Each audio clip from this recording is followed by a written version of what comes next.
Welcome to another Side Quest podcast, a detour worth taking. And today we are finally doing this one. We've been sitting on this topic for a while, and I genuinely don't know why we waited. Same. I just started listing names in my head and it got out of hand fast. We're talking about number twos today, and I mean that with full respect and zero irony. This is embarrassing, but the right hand, the lieutenant, the one who holds it down while the main character is off being dramatic somewhere. Always. The main character is always off being dramatic somewhere, and the number two is just there, keeping everything from falling apart. Quietly, efficiently, getting maybe 30% of the credit they deserve. Stop. 30%? You're being generous. I really am. I'm being so generous right now. This episode is long overdue, and we are giving them their flowers today. Let's go. Okay, so I want to start with just the concept itself because I think it gets undersold. The number two isn't just the backup plan. They're not the also-ran. They are, structurally, the reason the story works. Say it louder. Think about any story you love, any of them. Now imagine the main character navigating everything completely alone, with no anchor, no counterweight, nobody to tell them when they're being an idiot. Bro, which is often. Which is constantly, yes. And suddenly the whole thing collapses. The story falls apart without that second presence. And yet, they're always framed as the supporting role, always positioned as less than. And that's what we're pushing back on today. Okay. Fully. Today we sit with the people, the characters, who made the main characters look good, who caught the passes nobody threw to them, who showed up even when the narrative didn't reward them for it. The unsung ones. Yes, I love this so much. Me too, and I already feel like I'm going to get emotional about at least two of these, which is very on brand for me, so. I'm sorry, what? Deeply on brand. Let's get into it. Okay, so before we get into specific characters, let me ask the real foundational question. What actually makes a great number two? What's the formula? Oh, okay. So my gut answer is competence plus loyalty plus something tragic about the gap. They have to be someone who could be the lead, and the audience has to feel that. Okay, hear me out. Yes, that's the key thing. If they're clearly not as capable, they're not a number two, they're just a sidekick. A great number two makes you go, wait, why aren't they the main character? Which is sometimes uncomfortable, because you're sitting there I love the protagonist, I do, but this other person is just built different. It's a little bit of a betrayal feeling, right? You feel guilty for noticing. No, but honestly, you do. And I think the best writers understand that, and they lean into that tension. They let you feel it. They don't smooth it over. Okay, and I think there's also a self-awareness component. The best number twos often know their position, and they've made peace with it. And that peace is kind of devastating, actually. Yeah, there's something really specific about a character who is aware that they're standing slightly to the left of the spotlight, and they choose to stay there, because the mission matters more than the credit. That's what I'm saying. That's the arc. That's what separates the truly great ones from characters who are just useful. It's the choice. And in anime especially, this shows up so much because the power systems and the hierarchies are baked into the world building. You have literal ranks, literal titles. The number two isn't metaphorical. It's written on their chest sometimes. Which, My Hero Academia, hello. We are getting there, but yes, sometimes they just hand you the number on a silver platter. Not me sitting here they're here, we labeled it. Hope that helps. And the fascinating thing is even with a literal number attached, the complexity doesn't go away. Maybe it gets sharper, actually. Because now the character has to reckon with the number. It's not just a narrative position, it's an identity. Okay, I'm already too invested and we haven't even said a single name yet. Let's go! All right, names. Let's do it. And I'm starting with Bakugo, before he actually takes the #1 spot. Specifically, the version of Bakugo who is screaming at Deku to stop saving him because he knows what it means. Oh, we're going straight to the emotional jugular. Bro, because that whole arc is about a person who is built to be first, who has been first his entire life, coming to terms with the fact that right now, in this moment, he is second, and it's destroying him. And that destruction is the most interesting thing the show does. Because he can't just accept it gracefully like he's Bakugo. Graceful is not the setting he operates on. So you get this really raw, really ugly version of what it feels like to be #2 when you've never had a framework for that. Exactly. He has no vocabulary for it. And watching him build that vocabulary, slowly, painfully, that's the character growth. And I think what makes him land so hard as a #2 specifically is that his pride is genuine. It's not ego for ego's sake. He actually believes in being the best. And so when second place arrives, it's not just a ranking, it's a worldview shattering. A worldview shattering. Yeah, that's it exactly. Compare that to, okay, I have to bring up Zoro. I know everyone goes to Zoro, but hear me out, because I think the reason everyone goes to Zoro is actually worth unpacking. No, please, make the case. Because Zoro is the guy, right? He's the gold standard of #2 conversations. He is, and the reason is because Zoro's relationship to second place is almost the opposite of Bakugo's. Zoro has chosen it, consciously. He could probably be a captain somewhere, he could have his own crew, and instead he is standing slightly behind Luffy, on purpose. And not even slightly. He's right there. He's never far. He's the shadow that keeps everything honest. And the thing I love is, Zoro never explains himself. He doesn't give a speech about why Luffy deserves his loyalty. He just acts, and you have to figure it out from the action. Which is so much more powerful. Imagine if Zoro stopped and was like, I follow Luffy because he reminds me of my dream and also the bonds we've formed. Stop. He would never. Hold on. He would never. It would ruin everything. The silence is the whole point. Okay. I want to pivot to games for a second because I feel like this conversation always stays in anime, and there are some incredible video game examples that deserve airtime. Yes, please. Who are you thinking? Okay. Garrus Vicarian, Mass Effect.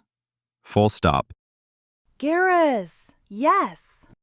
Right? Because what's wild about Garrus is that the game gives you choices. You can sideline him, you can take him or leave him, and yet almost universally, players bring him everywhere. Not because the game tells you to, because he earns it. And he goes through his own thing on Omega. He becomes his own kind of leader. He builds something. He loses people. And then he comes back to Shepard's side. Not because he has to, because he wants to. And that conversation on the Citadel before the final mission, where he talks about it always being Shepard, I was not prepared for that the first time I played it. Nobody ever is. You're just walking through the game and then suddenly Garrus hits you with something real and you're standing there holding your controller going, what just happened to me emotionally? I'm not even gonna lie. What just happened? I just wanted to buy some guns and now I'm feeling things. Okay, I want to throw one more in here before we move. Vergil. Devil May Cry. Because Vergil is the #2 who refused the position. And that refusal is what makes him fascinating. Oh, because he considers himself the rightful #1. Bro, he is more powerful in a lot of ways. By pure metrics, he's arguably stronger, and yet the narrative keeps crowning Dante. And Vergil's response to that is just absolute chaos. Understatement.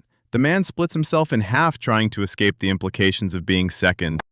Literally. That's literally what happens. He cannot cope, and his coping mechanism is extremely dramatic and extremely on brand for that whole family, honestly. Okay, the Sparta family does not do therapy. They do stylish combat sequences instead. Deeply unwell. Incredibly entertaining. Love all of them. And I think Vergil actually circles back to the point about the gap, the tragedy of the number two, because with him, the tragedy is self-inflicted. He can't accept it. And you spend the whole series waiting for him to arrive somewhere about it. And when he does, even partially, it hits so hard. It really does. Okay, we should keep moving, but genuinely, these characters are doing something to me right now. You said you'd get emotional. I told you. Bro, same though. I said at least two. I'm on track. Okay, so here's the thing I keep coming back to. We talk about number twos in fiction, right? But there's something almost philosophical happening here. Like, why do we love these characters so much? What does that say about us as an audience? Oh, I have a thought about this. I think most of us are not the main character of the world, right? Like, statistically. Most people are not the chosen one. Most people are not the number one ranked hero. And there's something really comforting about seeing a character who is extraordinarily capable and deeply dedicated and genuinely good at what they do, and they're still not the top of the board. And they're okay. Or they're becoming okay. Or they're fighting hard to be okay. And somehow that's more relatable than the person at the top. Because the person at the top is inspiring, but they're also kind of untouchable. Like, Luffy is incredible, but I am not Luffy. I will never be Luffy. The gap is immeasurable. None of us are Luffy. That's just the reality of our lives. This is embarrassing, but Zoro. There's something in Zoro's commitment, in the discipline of it, in the fact that he's chosen something and he's going to see it through no matter what. That feels like something I could aspire to. Not the sword mastery specifically. Right. But the spirit of it, the focus. And I think there's also something happening with how these characters handle failure. Because number twos fail too, right? They're not invincible. But the way they fail, it's usually in service of something bigger. They're not failing for their own sake. Yeah, and that reframes failure completely. If I fail trying to protect something I care about, that's a different thing than just losing. Totally different. The context makes everything. And I think that's why these characters often have the most interesting moral complexity too. Because they're operating in relationship. They're not just a person with a goal, they're a person with a goal and a loyalty. And those two things create friction. And the friction is where all the good stuff lives. I'm not even gonna lie, the friction is where the good stuff lives. Can we put that on a shirt, actually? Podcast merch! It's happening! I'll get on that. But yeah, and I think that applies in games especially, because in games, you often play the number two in some sense.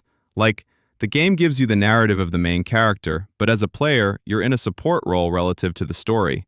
You're helping the story exist. Oh, that's a really interesting frame. You're a player, which means you're already in a collaborative position with the character you're controlling. You're not the character, you're alongside them. And maybe that's why games hit different when the number two character is well written, because you feel it more personally. Like with Garrus, you literally chose to bring him. You chose that loyalty. It's not the narrative forcing you. You built that relationship. Yeah, that's a lot, actually. Okay, sorry. I went somewhere deep. No, I love it. This is why we do this. And I think the final thing I want to land on is just, the number two is often where the best character writing is happening. Because the writer has to work harder. There's no chosen one energy to lean on.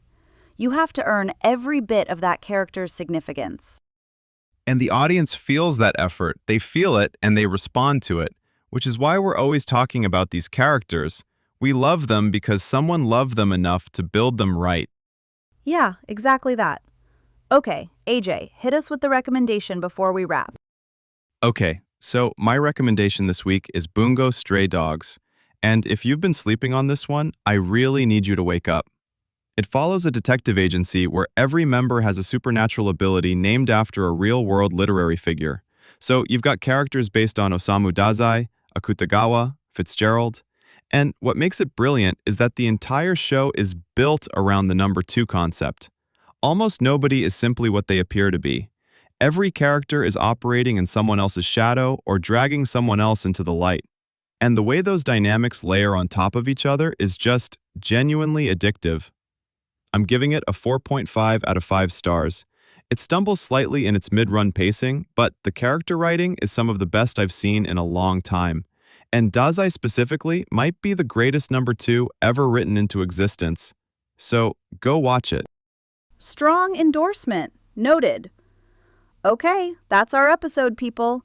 The number twos, the right hands, the shadows, the ones who make the whole story work, they deserve this recognition. And honestly, we could have gone for another 2 hours. Easily, we barely scratched the surface. There are so many more characters we didn't get to. Drop them in the comments. Tell us who your favorite number two is. We read all of them. We love all of them. Another Side Quest podcast. We'll see you on the next detour. Hold on. A detour worth taking. Bye.